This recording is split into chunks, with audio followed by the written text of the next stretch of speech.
was caught on camera taking money. Caught on camera. Where is he today? Leader of the opposition in Bengal.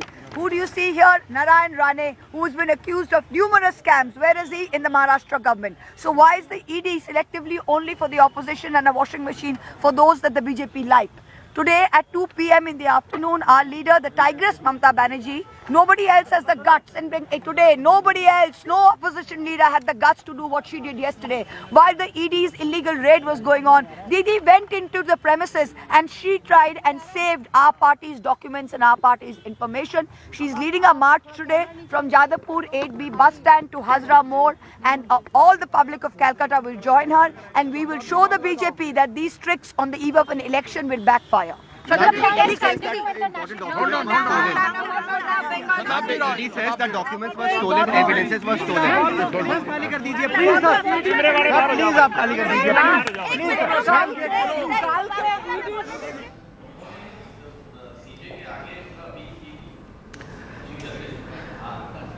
And let's now take this across to my colleagues Kamalika and Anshul, who continue to be with us on the broadcast. Kamalika, I was earlier asking you about this drama that has shifted to the national capital, how the Trinamool Congress MPs tried to storm to the offices of the Union Home Minister. What is said by the Chief Minister of West Bengal against Amit Shah yesterday? She'd gone on record and directly charged Amit Shah of some kind of collusion with the Enforcement Directorate, trying to go ahead and do this conspiracy, stealing data of the Trinamool Congress, and that's what these ED raids were all about, is the accusation that the Trinamool Congress through Mamata Banerjee has been making. Now, we just played out that reaction of Mahua Moitra. She speaks about this march in West Bengal, in Kolkata, by Mamata Banerjee that starts at 2 today. Kamalika.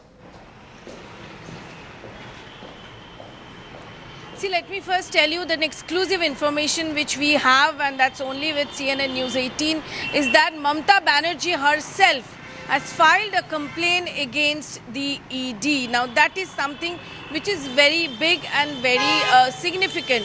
It is not Trinamool Congress, neither it is Pratik Jain, but it is Mamata Banerjee herself who has filed a complaint against the ED, where she has mentioned that it is clearly a case of data theft. The fact that whatever she was raising yesterday in her speeches, in her statements, that they tried to forcefully enter and take the documents of her party. That is what she is saying. You know, if the case would have been lodged by Trinamool Congress also, it would have not got that much of weight. In one side, we see that ED is going to present in the court the important factor that none other than the Chief Minister, she came and tried to intervene into the investigation. On the other hand, an exclusive information which we have is that Mamata Banerjee herself files a complaint against the ED. This is one complaint which has been filed against ED. There is another complaint which has come up, which has been registered as an FIR now, is that a suo motu case has been registered by the police Shakespeare Thana. What case they have made? They have made a case that they are government servants, and when they were not informed that ED will be raiding in Calcutta in this area. When the Kolkata police went there, they were confronted by the CRPF of ED. That's what their version is. So high-scale drama in court is expected. Absolutely, because there is a counter that's coming in from the ED. The ED is also filed this case against the West Bengal police, talking about how they have worked in collusion with the Chief Minister in a flagrant disregard of law and order. This is the ED case. My colleague Anshul with those details, and he's also at the Parliament Street police station in the national capital, from where all of these detained TMC MPs are coming out and addressing the media. Anshul? So yes, right behind me is the Parliament Street Police Station, and yet again the gates of the Parliament Street Police Stations have been closed. The MPs just came out and gave a media bite, and then yet again they have gone inside. They continue to maintain that this entire raid was illegal. But on the other hand, this has been made absolutely clear from the side of the Enforcement Directorate that the raids that were conducted were under Section 17 of the PMLA, and they had the legal right to conduct these searches. but the Enforcement Directorate, the manner in which Mamata Banerjee entered and barged into the location in which these raids were taking place, that is something that is absolutely illegal and is subversion of justice, is what the Enforcement Directorate has to say. Also, a very big charge that has been raised from the side of the Enforcement Directorate against Mamata Banerjee is that she stole important documents and evidences from the hands of the Enforcement Directorate officers. Not only this, but also the charge is that the Enforcement Directorate officers were in fact were captured by the police officers over there. So all these important points have been put forth from the side of the Enforcement Directorate. At 2:30 is the hearing in the Calcutta High Court. It remains to be seen what has the Calcutta High Court to say regarding the petition that has now been filed by the Enforcement Directorate. Right, Anshul. Thank you so much for bringing us all of that information. So the drama continues both in West Bengal and the national capital, and we have our eyes on that story. But right now we go into a very short break.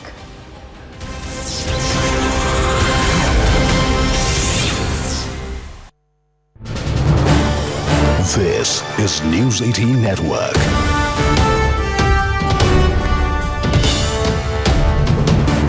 India's largest news network.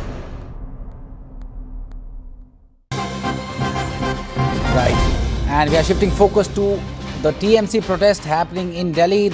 Showdown over IPAC raids in Kolkata. 8 TMC MPs staging protest outside Union Home Minister Amit Shah's office in Delhi.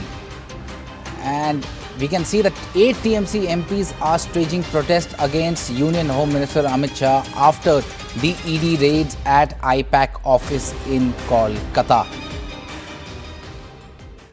And as we can see that the 8 TMC MPs are sitting outside Union Home Minister Amit Shah's office in Delhi, and we can see that there's a struggle going on between Delhi police officials and the TMC MPs, and they are constantly protesting against Union Home Minister Amit Shah. Now this comes after the AD raided the IPAC office in Kolkata and also the residence of IPAC co-founder Pratik Jain.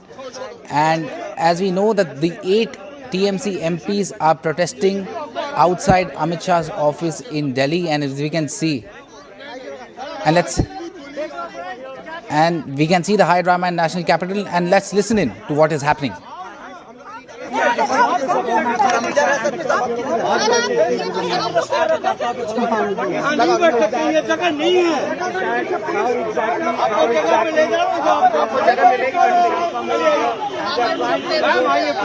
Mr. Manoj Kumar Singh, I know it is not your fault. You are acting on behalf of your Home Minister and everybody. Don't touch my MP. Don't touch him. His leg is hurt already. Sir please आप गाड़ी में चलिए. ये अस्पताल लेके जाइए आगे. आप आगे. मैं उठोगे तब तो. नहीं आप नहीं.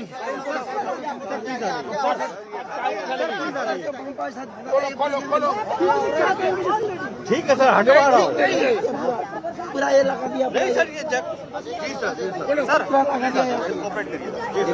हम लोग cooperate. And we are joined by Anshul Singh on this broadcast. Anshul, tell our viewers what is happening in Delhi.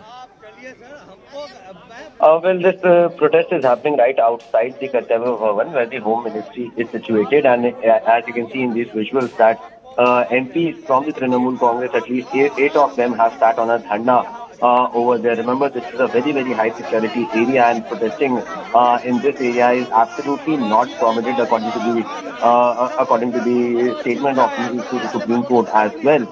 There can be no protest that could happen in this region. If at all a protest needs to happen, it needs to happen at Jantar Mantar. Remember, this is right next to the India Gate and the Parliament of India as well. But yes, senior MPs of the Trinamool Congress have reached on the ground, and they have sat on the dharna right at the gate. Remember, this is office hours as well, and the employees, the officers of the Home Ministry and many other ministries that are situated inside this Kartavya Bhavan need to get into their office, and that is becoming a massive issue for them. In these visuals, MPs like Derek O'Brien and other senior MPs of the Trinamool Congress can be seen over here, and then as well, Delhi police personnel have also reached over there. They are trying to convince these MPs to vacate this entire area as it is absolutely not permitted. And right now, these MPs are now being detained one by one by the Delhi police and are being taken away from the gates of the Kartavya Bhavan. So high drama this morning breaking out right outside Kartavya Bhavan, where the Home Ministry and many other important ministries are situated. Remember the manner in which there were raids that happened in Kolkata yesterday. That has become a massive point of controversy, both from the side of the Enforcement Directorate and from the side of the Trinamool government as well. Over here in the national capital, protests have started outside the Kartavya Bhavan, and also in Kolkata, Mamata Banerjee herself is going to lead a march as well. So definitely the TMC is.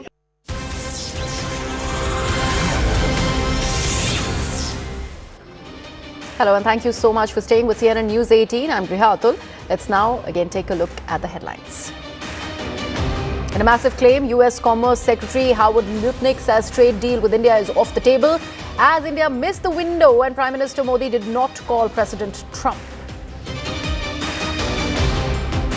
Amid nationwide uprising across Iran, US President Donald Trump warns Tehran that he will take severe action if the regime starts killing protesters. ED raids in IPAC office reverberate from Kolkata to Delhi. Day after the raids, drama now shifts to Delhi, where TMC lawmakers try to storm Home Ministry, get dragged away by Delhi police. TMC versus ED battle moves to court as all eyes turn to Calcutta High Court, which will hear TMC plea against ED, accusing it of acting with malified intent. EC 2, in fact, seeks an urgent hearing from the court over its charges against Kolkata cops. Madras High Court clears release of TVK Chief Vijay's final film Jananayagan, paving the way for a Pongal release. Court orders Censor to provide UA certification for the film, CBFC to challenge the order. In a massive setback for Lalu Yadav and his family, Delhi court take cognizance of the charge sheet in the Lands for Job scam case, says Lalu and family acted as a criminal syndicate. Language imposition row no longer a North versus South issue. Karnataka Chief Minister Siddaramaiah slams the Kerala government's plan to make Malayalam mandatory across the state, says it goes against the idea of linguistic diversity. Despite opposing it for years, Congress adopts Yogi's bulldozer model in letter and spirit. Days after demolitions in Kogulu village, now Bengaluru's civic body clears over 2 acres of encroachments, leaving scores of slum dwellers homeless.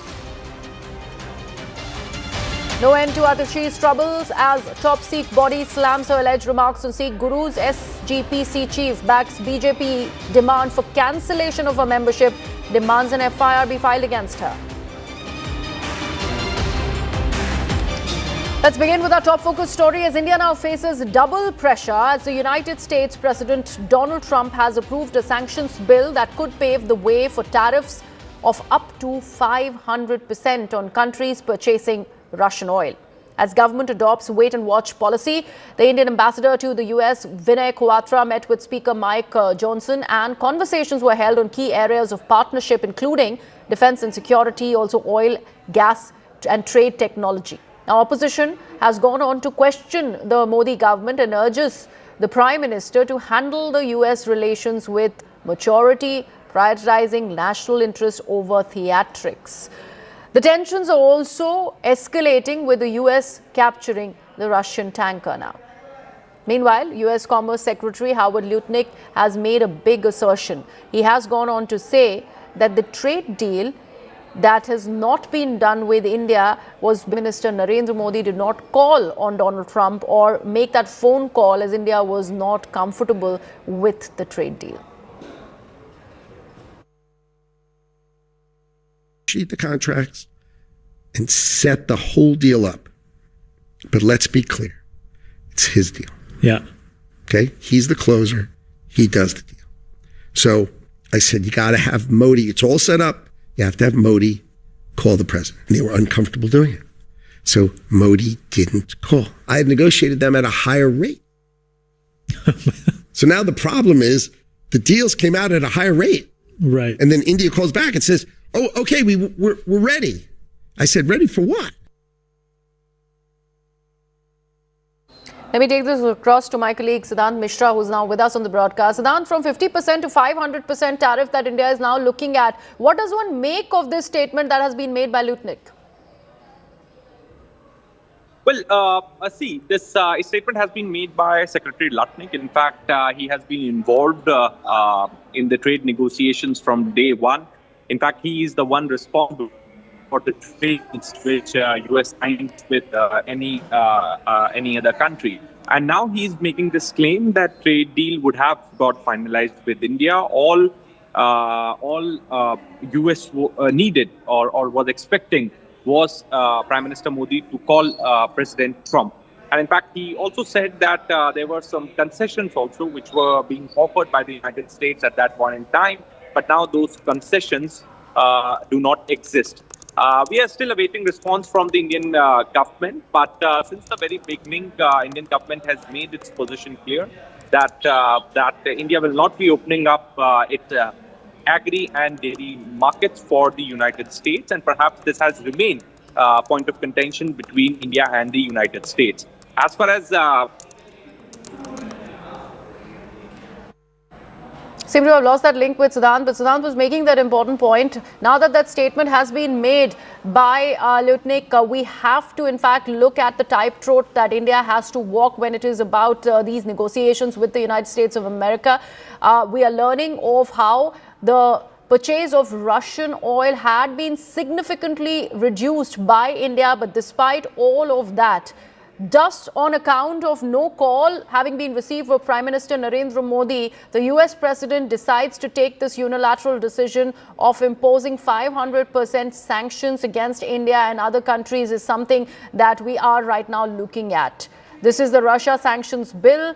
The energy imports like Russian oil and gas is something that the US already had his eyes on. There's also a Russian tanker that has been confiscated by the United States of America. What does the US really have to say about that is also the big question. Siddhant's back with us on the broadcast. Yes, Siddhant.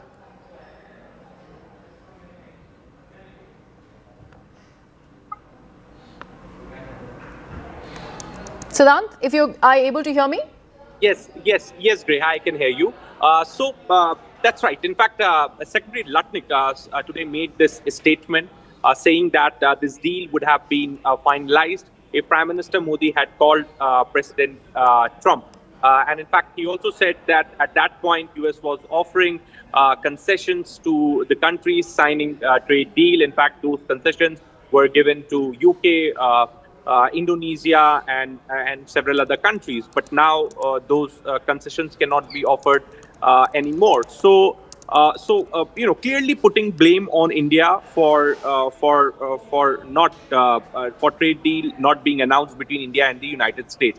But also very important to highlight, Reha, from the very beginning, India has made its position very clear that India will not be opening agri market and dairy market for the United States, and this has remained point of contention between the two sides. In fact, from official channels also, India on record has also said this very clearly.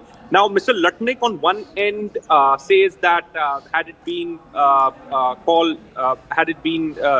call made by Prime Minister Modi to President Trump, the deal would have been signed. But also one needs to understand the circumstances, the conditions, the offers which US was giving at that point. Nobody knows about it, whether those offers were accepted to India, whether India was comfortable taking those offers, those conditions. Perhaps that is something which we all should know, and Indian government should also come up with a response that what were those conditions, what US was offering, etc. So at 4 p.m. today, there is going to be the briefing of Ministry of External Affairs. Perhaps we will be taking the question with the spokesperson of the Ministry of External Affairs on this statement of Secretary Lutnick and why that telephonic conversation could not happen, what were the conditions, what were the circumstance, and we will definitely be seeking India's version on this statement by Secretary Lutnick. Right, absolutely. But also this politicking that has started back home, Siddhant, is it a very, very tight rope that India now has to walk, even as the face of this internal domestic criticism that India is looking at? What is the MEA now planning on doing? Well, that's right. In fact, the opposition has been slamming the government for not being able to handle the relationship with the United States maturely. But you see, Greha, in fact, from the very beginning, India has always been engaging with the United States. It was Prime Minister Modi who visited United States last year in February, right after the inauguration of President Trump. And in fact, in DC, both countries announced that there's going to be the deal by the fall this year. And since then, both sides have been engaging proactively. In fact, there have been many trade delegation visiting Washington, DC from India. In fact, US has also been sending their delegation to India. Both sides have been engaging positively to get this deal locked, to get this deal signed. And had it not been for India being interested in signing the deal, India wouldn't have done the 8 trade deals with the other countries. In last 1 year, India has signed 8 trade deals with various other countries. So it is definitely a policy of the Indian government to sign trade deals, to make and India believes in free flow of goods and services, and the same policy applies with the United States. But again, what offer, what conditions, what circumstances? Perhaps these are the key questions, perhaps which both sides need to clarify. Both sides needs to give more details, because on one end, where Lutnick is saying that we offered a deal, everything was set up, deal would have got finalized, but Prime Minister Modi didn't call President Trump. Then he should have also elaborated on what offers they were giving to India, whether India was okay, comfortable with those offers. So yes, so it's a half story which we know now. Maybe by evening we'll get the full story when Indian side. Absolutely, but things are getting interesting. Let's see where we're headed from here on. There is a very important conversation that my colleague Rahul Shivshankar has had with John Mosheimer, who weighs in on Trump's 500% tariff threat on India for buying Russian oil. Let's listen into that conversation. It's a very critical issue for a large number of Indians, not to mention, of course, the Indian government. And I'm asking you, would Trump realistically impose 500% tariffs on India for buying Russian oil, or is this coercive signaling? I don't think so. I think that Trump will leave the tariff levels on India where they are. He's not concerned about India today. He has too many other issues on the front burner. First of all, he has to deal with Venezuela, which he now owns and is running. And furthermore, he's talking about taking Greenland. He wants to make Greenland part of the United States. And furthermore, he is deeply interested in working with the Israelis to change Iran's behavior, and maybe even to change the political system in Iran. So his hands are tied in large part vis-a-vis both the Russians and the Indians. And you want to remember, with regard to the Russians and the Ukraine war, and this is the taproot or the root cause of American antagonism, or the Trump administration's antagonism towards India. Trump is not interested anymore in really putting great pressure on Russia to end the war in Ukraine. He's tried that. It hasn't worked. So he's not focusing on the Russia issue, and that means he won't focus that much more on punishing India for importing Russian oil. So I don't think the Indians have much to worry about. Well, there is a lot of pressure that is being applied on Trump from the MAGA base. I mean, Lindsey Graham has very few nice words to say about India, and you know the rhetoric that he's been spewing.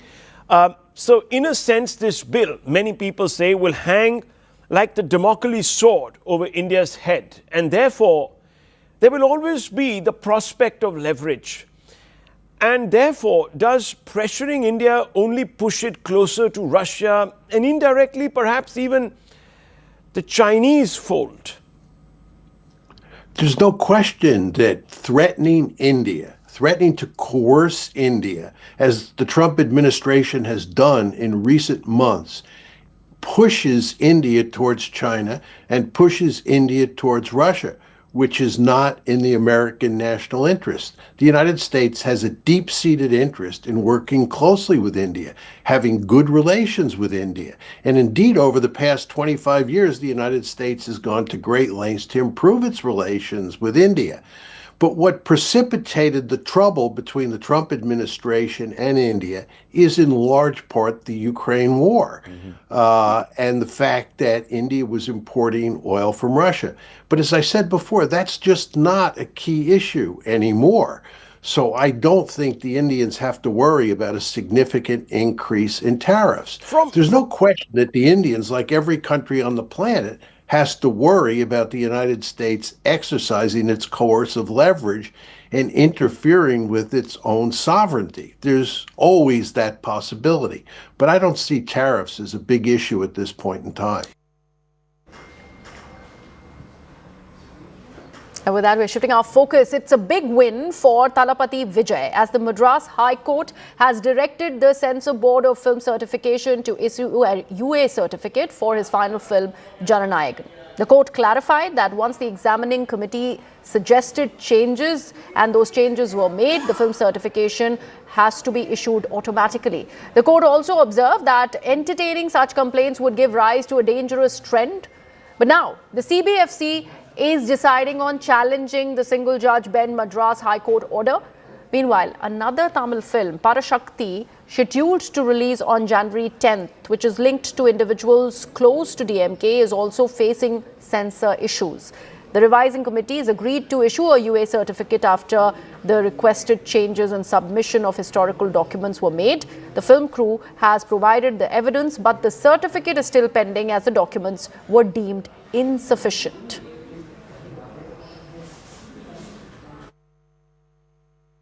Central government censor board வச்சுருக்காங்க. இதுக்கு எங்களுக்கு என்ன சம்மந்தம்? அவங்க கொடுக்க போகிறாங்க, அவங்க வாங்க போகிறாங்க. எல்லா பணி ஜெயலலிதா காலத்தில் கூட நடந்தது, அவர் போய் கேட்டுக்கிட்டார். இதெல்லாம் எங்களுக்கு அதுக்கு என்ன சார் சம்மந்தம்? தெரியல, எனக்கு ஒன்றும் புரியல. தொடர்ந்து ஏன்னா அவங்க கூட்டணி ஆட்சி அதிகாரம்னு இல்லை, அதை பற்றிலாம் எனக்கு தெரியல. அவங்க என்ன எதனால் குரல் கொடுக்குறாங்க, விஜய்க்கு அவருக்கு எப்படி இருக்கு என்னலாம் தெரியாது. எனக்கு தெரியாத விஷயத்தை நான் போய் சொல்லிட்டேன். நல்லா இருக்கேன். Definitely movie will be released. Tomorrow definitely movie will be released. Confirm. Tomorrow movie will be released. So did you all make pre-bookings? Yeah, already. Yes, ma'am. Have those tickets been refunded? Yes, I got the refund, but still not now confirmed. But definitely tomorrow will be released. Definitely we will see the Thalapathy screen. Distributing sweets. They also have a poster of Jananayagam Graha, and here small celebration of sorts outside the Madras High Court. How do you see the verdict? Oh, it's a victory for us because we've been waiting for the release. Supposed to have released this morning, but it's been pushed to a later date. But Honorable Justice has given a favourable order to us. She has categorically mentioned all the points, and she has mentioned that it's an afterthought filed complaint, and the chairperson of the CBFC has no jurisdiction to send the movie to the revising committee. However, only the production house has to go to the revising committee. So it's a win situation for us. If all goes well, when do we expect the movie to hit the screens? Probably coming week, before Pongal. Before Pongal, yeah. And the hearing, CBFC is now challenging the court, and CJ will then decide on it. Are we prepared? We are well prepared because the order copy has not been uploaded yet. Even before that, they didn't mention. I don't know on what grounds they have been asking. 100% we will win this appeal. And let me now bring in my colleague Purnima Murli, who's been tracking all the developments from outside the Madras High Court. Purnima, a favourable verdict for Vijay's final film. Now, what are the producers saying? Before the film gets the Pongal release that they are talking about, what are they planning on doing if at all the CBFC plea, the counter one, is entertained by the Madras High Court? Well, if all goes well, then the makers will release it during Pongal, which is the 14th of January. That is when they aim to release it because it's a long weekend. That's the plan as of now, but all eyes on today's development because the CBFC is now challenging the order before the CJ bench. They've listed it. So by 2:15, we will know whether the petition will be accepted and whether it will be slotted for hearing either in the second half today or on Monday. So all eyes on that. But if that goes well for the makers, then they will plan to release it during Pongal, which is next week. That's the plan as of now. That's what Revant Charan had also told us, that they aim to release it next week, which also coincides with the Pongal festival. Right, and what about this other film, Purnima, Parashakti? That too has not yet been given a certification. It's supposed to be released on the 10th of January.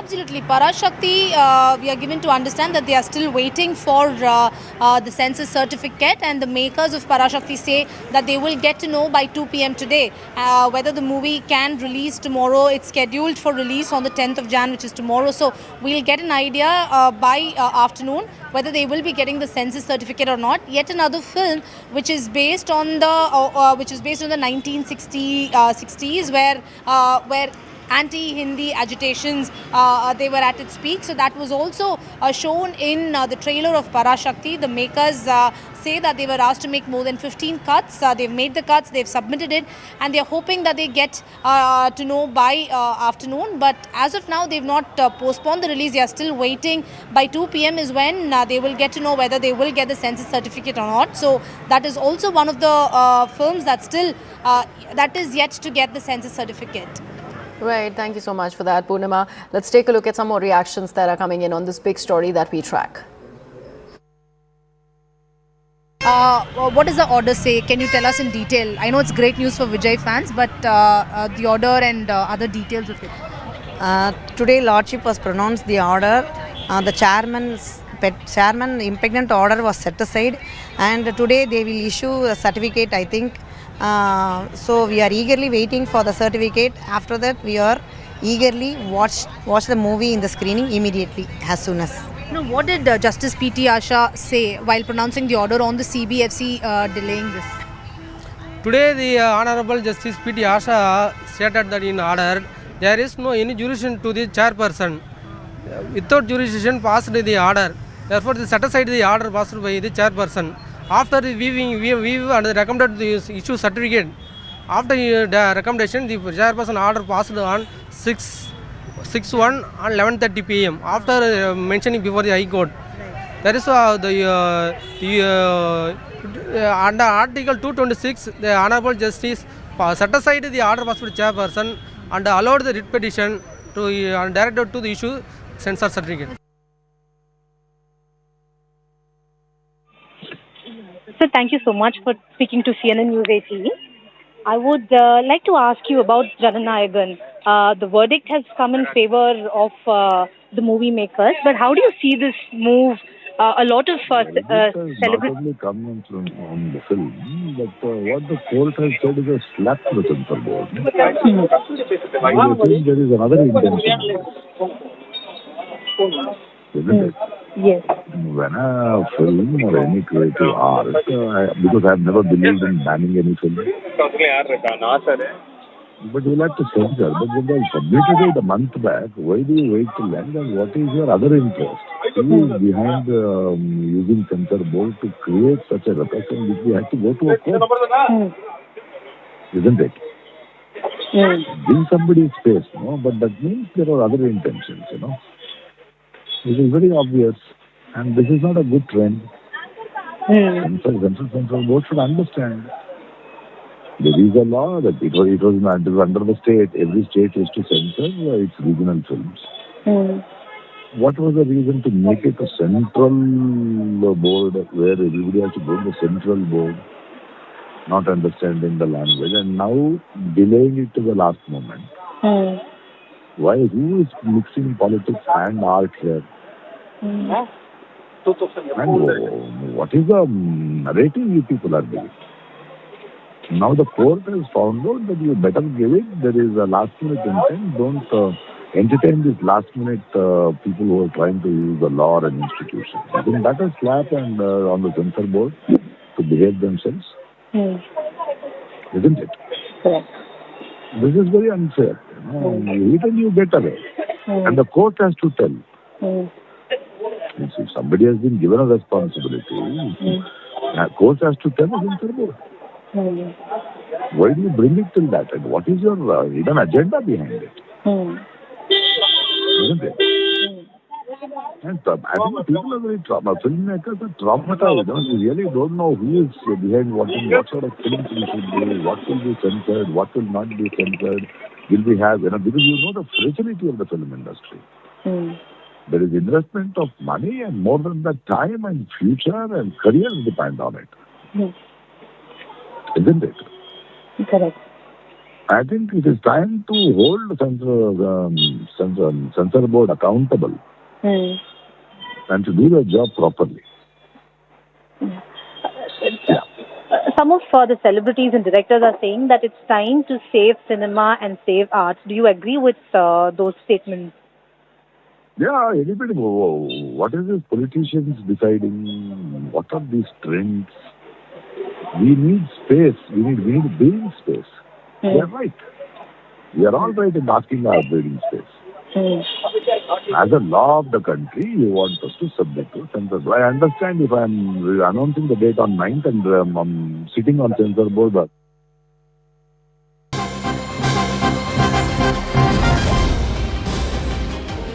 And we're now getting some big update. We're also learning that Parashakti, the other film that was embroiled in no certification, has finally been granted that censor certificate. Decks have been cleared for the release of Parashakti for the 10th of January now. Remember, Censor trouble that Parashakti also was in, but now a UA certification has been given to Parashakti after those documents were submitted. They were deemed insufficient, but now finally a nod for certification that's coming in for Parashakti from the CBFC. My colleague Purnima with all of that information. Purnima, what brought about this decision, that reversal, that finally a UA certificate will be granted to Parashakti? Well, Grah, just a short while ago, we were saying that Parashakti team makers and the crew members are waiting for the censor certificate, and that they will get it by 2 p.m. They will get more clarity by 2 p.m. because they did not postpone the release. And now the makers have confirmed to us that they have received the censor certificate for the film, and that the plan to release the film, which is slated for tomorrow, that will happen, is the word that's coming in from the makers of Parashakti. We spoke to them. They said that they've received the census certificate and now they will be planning the release as per the schedule. Well, absolutely. Purnima, we were earlier talking about how the revising committee had agreed on a UA certification only if the film ended up submitting certain documents, historical records, and that data too was deemed insufficient earlier. But now that seems to have changed.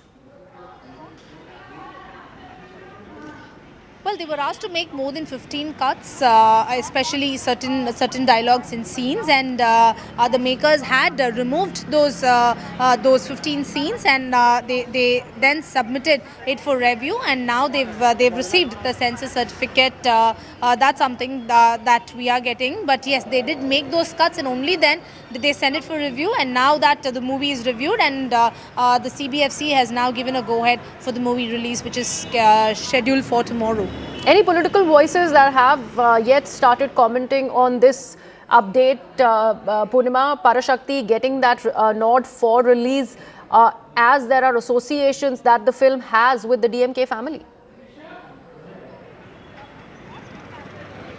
Well, we'll now have to wait and see how this becomes political. Right now, the piece of breaking news that we just got for you, it's been just about 5 minutes. We'll wait and see whether there will be parties and there will be political reactions to this story. But at the moment, fans of Vijay and the makers of Jananayagan, they are waiting for the CJ to in fact make that announcement at 2:15 p.m. on whether the case, the petition that's filed before them by the CBFC, whether that will be listed and when that will be listed, because only after that will they plan the release date. So on the one hand, Parashakti gets nod. On the other hand, Jananayagan is still fighting the court cases. So we'll have to wait and see how that pans out and whether there will be political reactions to Parashakti now getting the census certificate. And so far, the people who are celebrating outside the Madras High Court for that temporary, hiccup that right now has been skirted by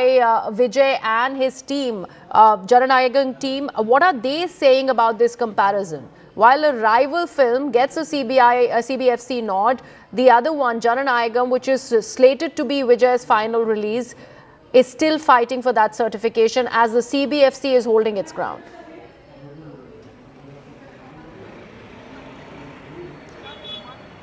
Well, fans are now talking about the two movie releases as a fight or a precursor to the 2026 State Assembly polls between the DMK and the TVK. Remember, TVK time and again says that 2026 fight is between the TVK and the DMK, and the two movies, one by Vijay and the other by DMK Kin, these are also being compared, and this will definitely snowball on social media. We can see fans reacting to it.